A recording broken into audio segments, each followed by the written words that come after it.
इस समय हमारे साथ बात करने के लिए प्रसिद्ध लेखिका अनीता भारती हैं।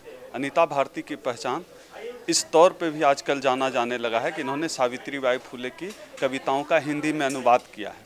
हम इनसे जानते हैं कि आजकल आप लोगों ने डिस्कोर्स को बहुत बढ़ा दिया है। ये दलित स्त्री विमर्श, एक तो स्त्री विमर्श, उसमें भी दलित स्त्री विमर्श, ये अलग अलग खांचे की ज़रूरत क्यों पड़ती है?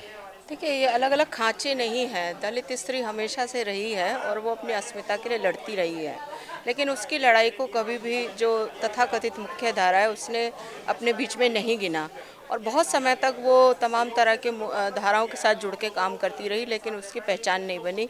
उसकी अपनी पहचान, उसके सारी चीज़ों को, चाहे वो उसके संघर्ष हो, चाहे उसकी उपलब्धियाँ, उस पर सवर्ण वर्चस्ववादी ताकतों ने कब्जा रखा। खासकर जो महिला आंदोलन चले या जो जिस तरह का लेखन है, इसी समय दलित महिलाओं ने जो है, दलित महिलाओं की एक अलग पहचान है। वो संघर्षशील होती हैं, वो जुझारू होती हैं, वो अपने जहाँ जिस ज़मीन से जुड़ी होती हैं वहाँ मजबूती से खड़ी होती हैं।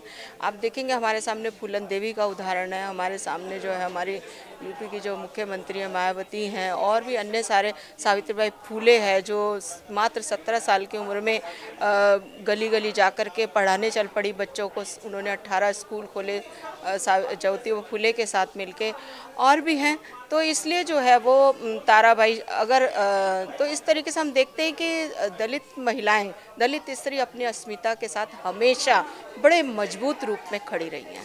तो ये हिंदी पट्टी में ये दलित स्त्री विमर्श जो है नया है, या फिर पहले मराठी में था या और कहीं भी था? ये हिंदी में नया है या फिर एकदम ही नया है? दलित स्त्री विमर्श तो बहुत पुराना है, लेकिन वही जैसे मैं आपको बता रही हूँ कि वो तमाम आंदोलनों में दलित स्त्रियाँ अपनी बात रखती थी, लेकिन उनकी बात को कोई महत्व नहीं दिया जाता था, क्योंकि दलित स्त्रियाँ जो है वो किसी से ना झगड़ना चाहती है, ना लड़ना चाहती है, ना उनको अपना एक अलग देश चाहिए। इस देश में ही उनको अपनी ज़मीन चाहिए। लेकिन ये जो है, जब भी दलित महिलाओं ने अपनी बात रखी, जो महिला आंदोलन, उन्होंने उनकी स्थिति को कभी स्वीकार नहीं किया।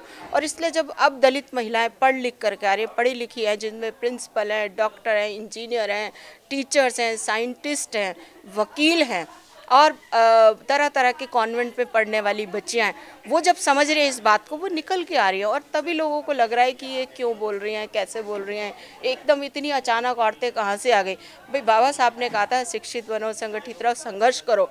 वो उन्होंने इतने साल पहले जो बात कही थी, तब पीढ़ी उतनी पढ़ी लिखी नहीं थी, लेकिन अब पढ़ के आ रही है, दूसरी तीसरी पीढ़ी पढ़ के आ रही है दलित महिलाओं की, तो वो उतनी ही सचेत रूप से, सजग रूप से और मजबूती के साथ आगे उभर करके आ रही है। तो इसलिए लोगों को जो लगता है कि नई बात है, नई बात नहीं है। अच्छा, साहित्य जैसी पवित्र और सात्विक चीज में आप लोगों ने जाति घुसा दी। एक किस्म का जातिवाद नहीं फैला रहे हैं आप साहित्य में? देखिए, जाति तो हमेशा ऐसी थी, हमने नहीं घुसाई। वो जातिवादी साहित्य लिखते हैं, हमने उसमें सवाल उठाया कि ये सारा तुम्हारा जातिवादी साहित्य है, इसमें जो हाशिए के लोग हैं, चाहे वो आदिवासी हो, चाहे वो दलित हो, वो कहाँ हैं, उनकी आवाज़ें कहाँ हैं। तो जब हम आवाज़ उठाने लगे तो उन्होंने कहा ये देखो जातिवादी साहित्य की बात करें।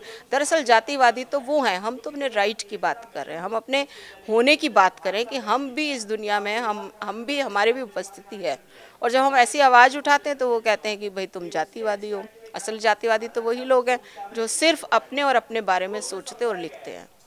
अच्छा, ये जो अभी जो है कम्युनिस्ट कहते हैं कि अंबेडकर उनके हैं, फिर राइट विंग वाले भी कहते हैं कि अंबेडकर उनके हैं, आखिर अंबेडकर हैं किनके?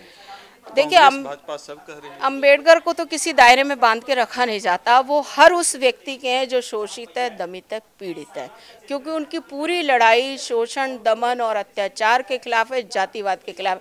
जो भी व्यक्ति जाति को नहीं मानता, जो भी किसी तरह के शोषण का विरोध करता है, जो भी अत्याचार के खिलाफ खड़ा होता है, अंबेडकर उसके हैं।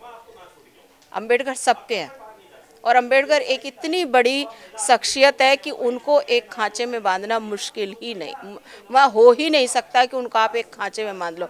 एक बहुत बड़ी महान विभूति है वो इस देश के लिए, पूरे विश्व के लिए। वर्तमान जो देश का दौर है, सिनारियो चल रहा है, उसमें राष्ट्रभक्त, राष्ट्रद्रोही, देशभक्त, देशद्रोही, ऐसे में एक लेखक की क्या भूमिका होती है? देखिए, मेरी समझ में तो देशभक्ति की परिभाषा ये है कि अगर आप अपने देश से प्रेम करते हो ना, सबसे पहले अपने देश के लोगों से प्रेम करो।